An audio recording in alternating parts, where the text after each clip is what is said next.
कहानी शुरू होता है 42 दिन पहले से, जहाँ पर एडन अपने नींद से उठता है। उसके साथ एक लड़की थी जिसके साथ वो कल रात एक क्लब में मिला था। वो लड़की उसे बाय बोलकर वहाँ से चली जाती है और एडन यहाँ पर हाथ मुंह धोकर नीचे वाले रूम में आता है। यहाँ पर उसे सुनाई देता है कि बाहर से कई सारे लोगों की चिल्लाने की आवाज आ रही है, मगर क्योंकि वो कल रात के हैंगओवर में था तो इसलिए वो इस बात को नजरअंदाज कर देता है। एडन जब टीवी ऑन करता है तो वहाँ पर नेशनल इमरजेंसी पॉडकास्टिंग चल रहा था और तभी बाहर से बहुत ही तेज सायरन की आवाज आने लगती है। एडन इसे सुनकर बाहर देखने के लिए जाता है और जब वो बाहर आके देखता है तो उसके बाद सब कुछ बदल जाता है। वो देखता है कि हर तरफ तबाही फैली हुई थी और लोग चिल्लाकर इधर उधर भाग रहे थे। एडन यहाँ पर समझ नहीं पाता है कि लोग किसे देखकर भाग रहा है, लेकिन तभी वो पाता है कि एक लड़की जो कि पीछे भीड़ में छूट गई है, उस पर कई सारे लोग अचानक से आके हमला कर देते हैं और उसे काटने भी लगता है। अब ये देखकर एडन बहुत ही बौखला गया था और तभी वो देखता है कि एक अनजान आदमी उसके रूम में घुस गया है। वो आदमी उसे कहता है कि वो उसके पास में रहने वाला उसका नेबर है और उसका नाम ब्रेंडन है।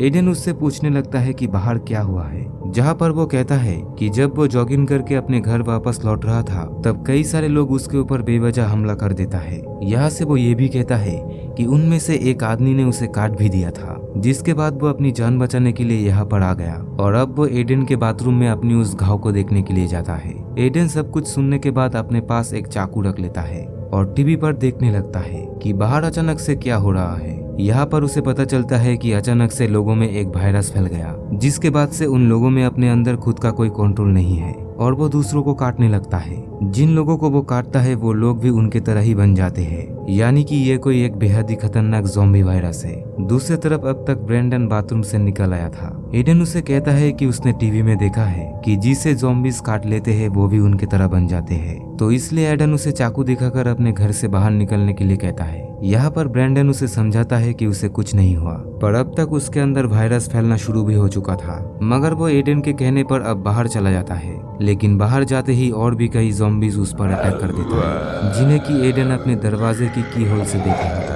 एडन अब सब कुछ देखने के बाद खुद को अपने घर में ही लॉक कर लेता है, जहाँ पर टीवी में इस वायरस से बचने के लिए एक ही रास्ता बताया जा रहा था कि किसी को भी घर से बाहर नहीं निकलना चाहिए। एडन डर के मारे शराब पीने लगता है। वही अब वो पाता है कि आज सुबह ही उसके पिता ने उसे कुछ मैसेजेस सेंड किए हैं जिसे कि वो पढ़ नहीं पाया और उसमें लिखा हुआ था कि वो लोग उससे मिलने के लिए आज सुबह ही आएंगे। लेकिन अगले ही मैसेज में वो पाता है कि उसके मॉम और डैड ज्यादा देर तक नहीं जिंदा रहने वाले हैं और उन्होंने उसे अपने बहन और खुद का ख्याल रखने के लिए कहा है। एडन परेशान होकर उन्हें फोन करने लगता है, लेकिन सामने से कोई रिप्लाई नहीं आता।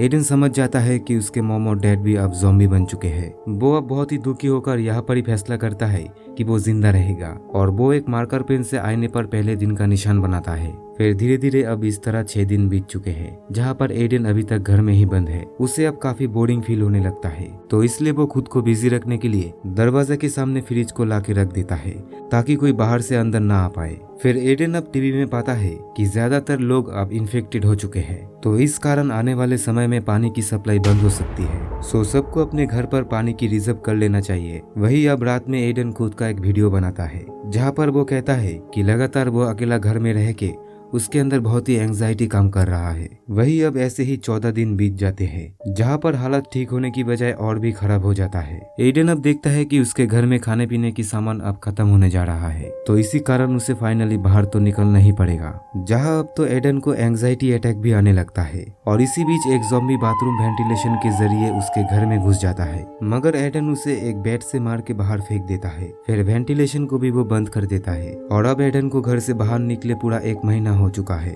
तो एडन अब घर से बाहर जाने का फैसला करता है, मगर बाहर कई सारे ज़ॉम्बीज उस पर अटैक कर देता है। एडन उनसे किसी भी तरह बच के अपने अपार्टमेंट में आ जाता है और फिर से दरवाजे के सामने फ्रिज लगाकर उसे जैम कर देता है। धीरे धीरे अब कुछ ही दिन बाद शहर के इलेक्ट्रिसिटी भी बंद हो जाती है, क्योंकि अब इसे मैनेज करने वाला कोई नहीं बचा है। यहाँ से एडन अब हार मान चुका था और वो खुद की जान लेने का फैसला करता है, क्योंकि अब उसके आसपास ऐसा कोई इंसान नहीं बचा है जिसके साथ वो बात कर सके।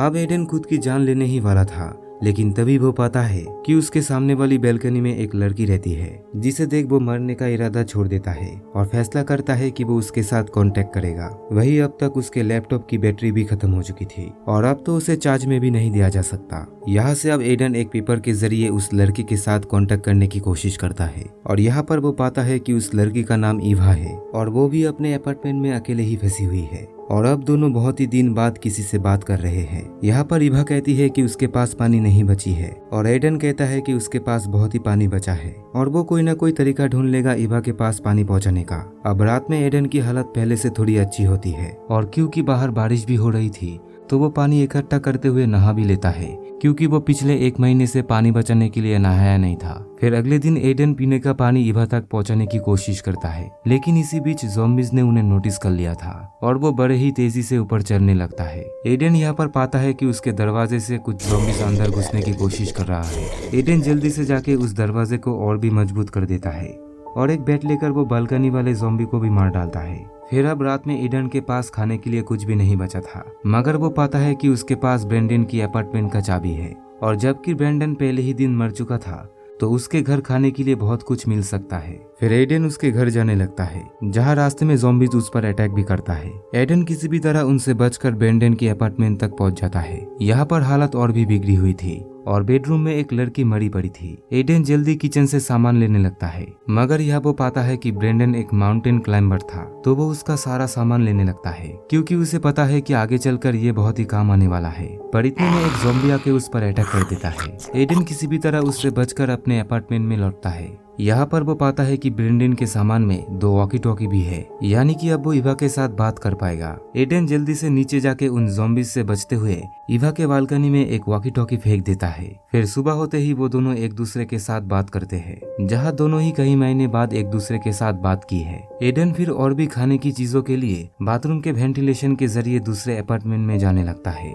यहाँ पर उसे एक खाली अपार्टमेंट भी मिल जाता है, वहाँ से वो खाने का सामान लेने लगता है, लेकिन यहाँ पर वो पाता है कि उस अपार्टमेंट का दरवाजा अंदर से लॉक है, यानी कि यहाँ पर जरूर कोई और भी है। और वो अपने पीछे पाता है कि यहाँ पर एक बुरा आदमी एडवर्ड रहता है। यहाँ पर वो दोनों एक दूसरे को वेरीफाई करता है कि वो दोनों उस ज़ॉम्बी वायरस से इन्फेक्टेड है या नहीं। जिसके बाद एडवर्ड एडन को कुछ खाने की सामान और कुछ शराब की बोतलें उसके घर से ले जाने की परमिशन देता है। एडवर्ड उसे कहता है कि जबकि वो बूढ़ा हो चुका है तो उसे इनकी ज्यादा जरूरत नहीं है। एडन इसे सुन के काफी खुश होता है और वो सामान लेने लगता है, लेकिन उसे पता नहीं था कि इसके पीछे एक बहुत ही बड़ा जाल है। और तभी एडवर्ड एडन के सिर पे मार के उसे बेहोश कर देता है। फिर जब एडन की आँख खुलता है तो वो पाता है कि वो एक बेड से बंधा हुआ है और एक बूढ़ी औरत जो कि ज़ॉम्बी बन चुकी है वो उसे खाने की कोशिश कर रही है। और यहाँ पर एडवर्ड रिवील करता है कि काफी पहले उसकी वाइफ उस वायरस से इन्फेक्टेड हो चुकी थी, तो वो उसे जिंदा रखने के लिए अपने पेट डॉग को ही अपने पत्नी को खिला दिया। जिसके बाद वो एक एक करके बिल्डिंग के कई सारे लोगों को झांसा देकर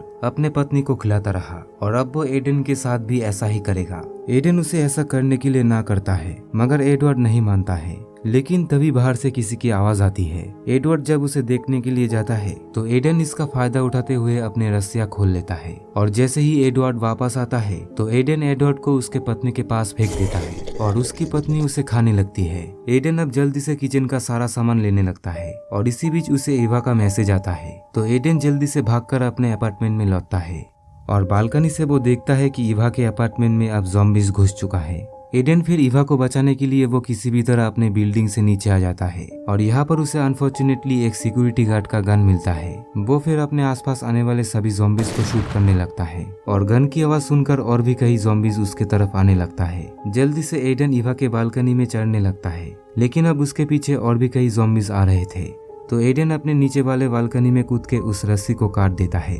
जिसके बाद वो ईवा को नीचे आने के लिए कहता है, क्योंकि इस अपार्टमेंट में ज़ॉम्बीज़ अभी तक नहीं घुसे हैं और अब वो दोनों फाइनली एक दूसरे के साथ मिल रहे हैं। मगर दोनों को इस बिल्डिंग से निकलकर एडन के अपार्टमेंट तक पहुंचना होगा, सो इसलिए वो दोनों भागने लगते हैं। लेकिन अब तक ज़ॉम्बीज़ भी उनके तरफ आ चुके थे। वो दोनों किसी भी तरह उन ज़ॉम्बीज़ से बच के फाइनली एडन की अपार्टमेंट तक पहुंचते हैं। लेकिन यहाँ पर एडन पाता है कि उसके शरीर में काफी खून लगा हुआ है, यानी कि भागने के दौरान जरूर किसी ज़ॉम्बी ने उसे काट लिया है। एडन अब काफी दुखी हो पड़ता है, क्योंकि अभी तो उसे ईवा मिला है। यहाँ पर वो फैसला करता है कि वो ईवा की जान बचाने के लिए अपने बालकनी से छलांग लगा के खुद को सेक्रीफाइस कर देगा। दूसरी तरफ ईवा रो रही थी कि एडन ऐसा ना करे, लेकिन एडन कूदने से पहले अपने सारे कपड़े निकाल देता है और सरप्राइजिंगली वो पाते हैं कि उसके शरीर में कहीं भी ज़ॉम्बीज़ के काटने की निशान नहीं है, यानी कि वो सारा खून उन ज़ॉम्बीज़ का था। दोनों ही यहाँ पर चैन की सांस लेते हैं। फिर जल्दी से वो दोनों अपने दरवाजे को सील करते हैं और वो दोनों बहुत ही खुश होते हैं कि कम से कम वो दोनों एक दूसरे के साथ तो है। तो इसी के साथ दोस्तों यहाँ पर ये मूवी खत्म होता है।